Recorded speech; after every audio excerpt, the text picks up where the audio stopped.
Hi, this is Tim of the 1916 Company at Watches and Wonders 2026. I'm here with Romain from Zenith. We're talking about the novelties. We're starting with the bestseller, the Chronomaster Sport. Quite a few changes here. This is the previous Chronomaster Sport, the company's bestseller. This year we have Chronomaster Sport Skeleton, but it's not just a skeleton dial. Let's start with the obvious though. Let's talk about the dial and what changes were made there. Yes, absolutely. So this is the bestseller of the brand so far. We introduced the Chronomaster Sport in 2021, only with a closed dial, white face, black face, meteorite. We done a lot of variation, and this year we come with a new open work version with a full sapphire dial, tinted and gradient. So that's a novelty. It comes with two new variation of it, with a black ceramic and a green ceramic, and as you said, Tim, we have a new clasp. So finally, we are coming with the micro adjustment on Chronomaster, which was long awaited. So the idea was to be able to not really change the aesthetic and to be most importantly, retrofittable. So it means that all the people who already bought are the owner of the Chronomaster Sport can only buy the buckle and upgrade their watch. So that was the aim. The aesthetic doesn't change that much. It's slightly longer. And then, of course, the manipulation remained the same, so we still have this thing to lift. But now when you lift the security elements, it releases the buckle, all right? So let me just explain what Romain's saying here. On the previous version of the Clasp, which was something customers requested be improved, you would pop open the clamshell, and when you did so, the watch was still locked together. So there was sort of a snap shut after the clamshell. So it'd be snap, and then you'd have to pop it out a second time. Exactly. What we have now is that there's a cam action on the opening of the clamshell lock. So as soon as you pull it up, the clasp is in its entirety released. It almost springs open. And then when you push it down and you close it, you don't have to snap it and then close the clamshell. The cam also works in reverse to close and lock it. Now, what Romain mentioned about the adjustment is a very ingenious system that vaults this clasp to the head of the clasp. So you have the system that allows you to make adjustments when it's on the wrist so you don't risk dropping it.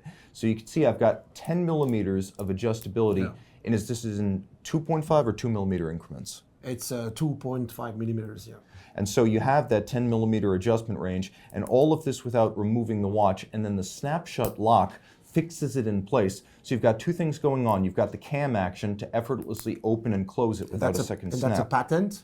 It's patented, And there's more to it, because if you look, ceramic spring-loaded pin snaps internally, so that the tolerance of the clasp can never be worn down by the metal of the clamshell. So Zenith going from sort of a clasp that was a little bit behind the times to one of the best in the industry now. Let's talk a little bit about the sapphire on the dial, because it's not a straight sapphire, it's a smoked sapphire. Exactly. We wanted also the watch to be very legible. Most of the time the skeleton watches, they are not that much legible. So adding also the tinted, the fumé effect, the gradient, make it more legible. Now what's also important here is that this is a second sapphire. When we're talking about the sapphire, we're not talking about the one that covers the entire dial. The dial itself is a sapphire, and it's a smoked fumé. So you look at the gradient from light at the center to dark at the edge, and it gets dark right where the hour indices are, so it's easy to read despite being a skeleton. So we have this version with the green bezel, we have this version with a black bezel, and then we actually have a version here that's maybe the sportiest of the Chronomaster Sports. Now we've got rose gold with a black ceramic bezel, but we've also got an integrated rubber strap here, and you can see it's paired with a double deploying clasp on the bottom. Not a limited edition, but otherwise mechanically equivalent to the others here. They're all 100 meters water resistant, 60-hour power reserve, Foudroyant El Primero chronograph. These are all, I believe, caliber 3600 SK? Absolutely. So that's what we have here. Exactly. Let's talk about something that's a limited edition. Now, the first question is going to be how many? The second question is this a boutique exclusive? No, it isn't, but it's a 50 units limited edition, two tones, with for the first time in Chronomaster here, an MOP, mother of pearl dial.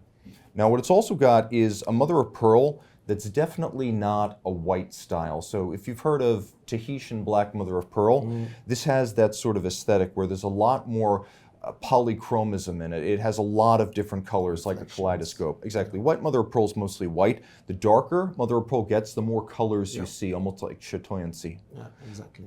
Now, is this steel or is this titanium and It's rose steel gold? and gold, steel and gold. And this one is not equipped with the new folding clasp, so we are implementing this new clasp on the two steel version. We're not ready yet with the gold buckle, but we will in the future. So that's also why this one is not equipped with the full bracelet and the buckle.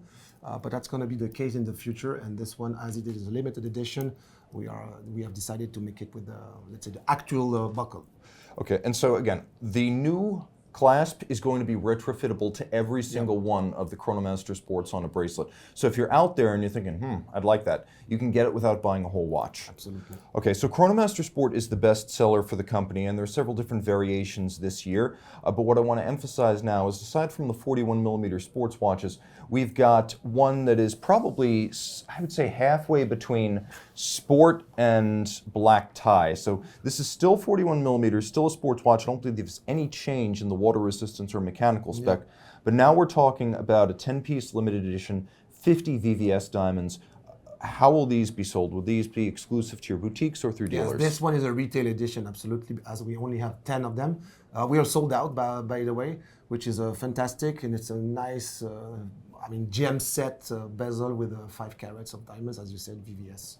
Now, this one does feature the previous generation clasp. Yeah. Will there also be a full gold upgrade for this Yeah. available? Yeah, this is what we are working on now. Okay.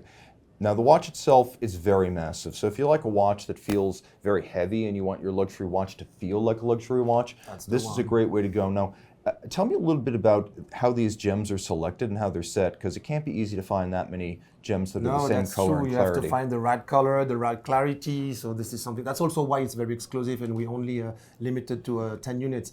Every time we do a rainbows or full gem set bezel, we try to select only the best stones, that's for sure. And it's always very, let's say, capped in terms of production capacity.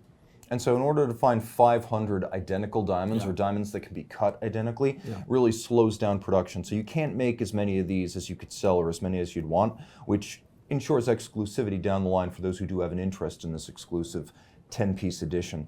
Okay, now we talked about watches that are probably the best associated with Zenith, El Primero chronographs. But as of last year, the 160th anniversary, we began to see a refocusing on A, dress watches, but also B, non-chronographs. So the Georges Favre Jaquot, named after the company's founder, debuted in 2025 as a dress watch with caliber 135 inside. So tell us first about the original, and then let's talk about the differences, because there were a lot of changes here. Yeah, so last year we introduced a new collection. So it was a new, let's say, a segment for us, highly finished and refined product. So it was totally different because as of last year, we were only having elegant and dressy watches as an entry price with elite movements.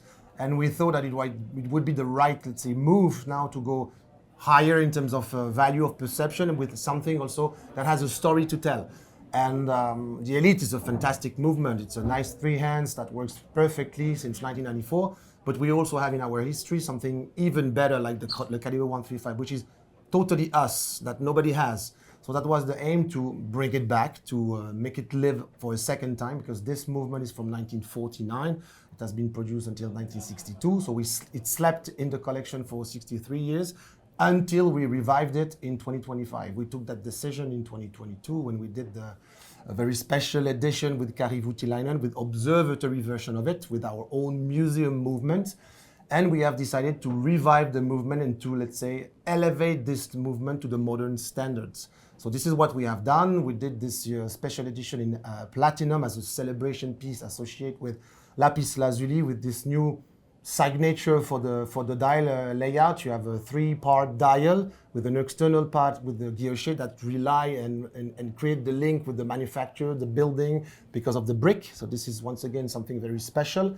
And then you have the central part of the dial, which is always a stone. And then you have the MOP subdial that creates the reflection. So it's our new identity. So this was 160 units limited edition from last year. And now it was only, let's say, the beginning. So now what's interesting here is Zenith is primarily known for automatic chronographs. So taking that shift back to a manual wind simple watch was actually a big step. Whereas the Elite was created in 1994, this dates back to 1949, and it's one of the most awarded chronometry trials calibers of all time. A few changes were made. Aesthetically, there were upgrades to the finishing. Stop seconds was added, power reserve became 72 hours, and a chronometer certification was sought. If you look at the reverse of the case, you will see that there is a sort of brick-style guilloche cut into the bridges and a media blast base plate. And that is a reference to Zenith's manufacture. So that was 2025, and the watch was available with an accessory bracelet in platinum that was made to order. And people ask, why was it so expensive? Made to order. Now, I believe those are sold out, correct? You don't have any of those? Yes, absolutely, sold out. So now, the idea is every year we're going to increase the amount of Caliber 135 production just by one.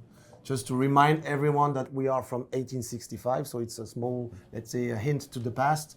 And it's also to keep the production very low and exclusive, because we have refined finishing, we have added interior angles, everything is made in-house. So we also have to ramp up on that side, but the idea is not to create a 2000 Caliber 135 as a vision for the future. We will like to keep the exclusivity and the low production. And this is quite low production. You're looking at the next generation, the 2026 Georges Favre Jaquot.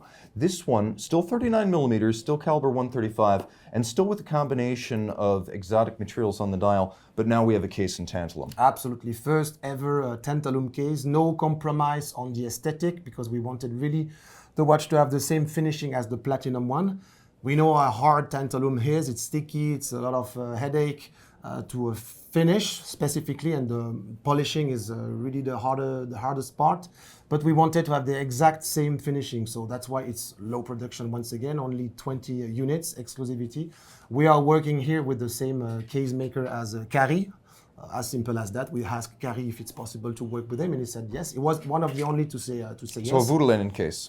Yeah, it's exactly that. Yeah. Now, what's really interesting here is you've got the black onyx on the dial, you've got baguette diamond indices, and then I believe black mother of pearl at the base. Yeah. Around back, there have been some changes in the decoration since last year. We still have the distinctive brick cut on the buckle itself, but the case back now features a Côte de Genève, and the base plate, which was previously media blasted, now features an engine-turned perlage. With only 20 of these available and in tantalum, it's going to be a rare piece, and you should probably act now. Is it a boutique exclusive, or yes, it is an absolutely. Exclusive? Yeah. So you know who to call. I also want to emphasize that right here, this is the actual box you'll receive with the watch. Yeah, with the straps, yeah. And you get 2 accessory straps in addition to the primary. So this is actually how it will be delivered.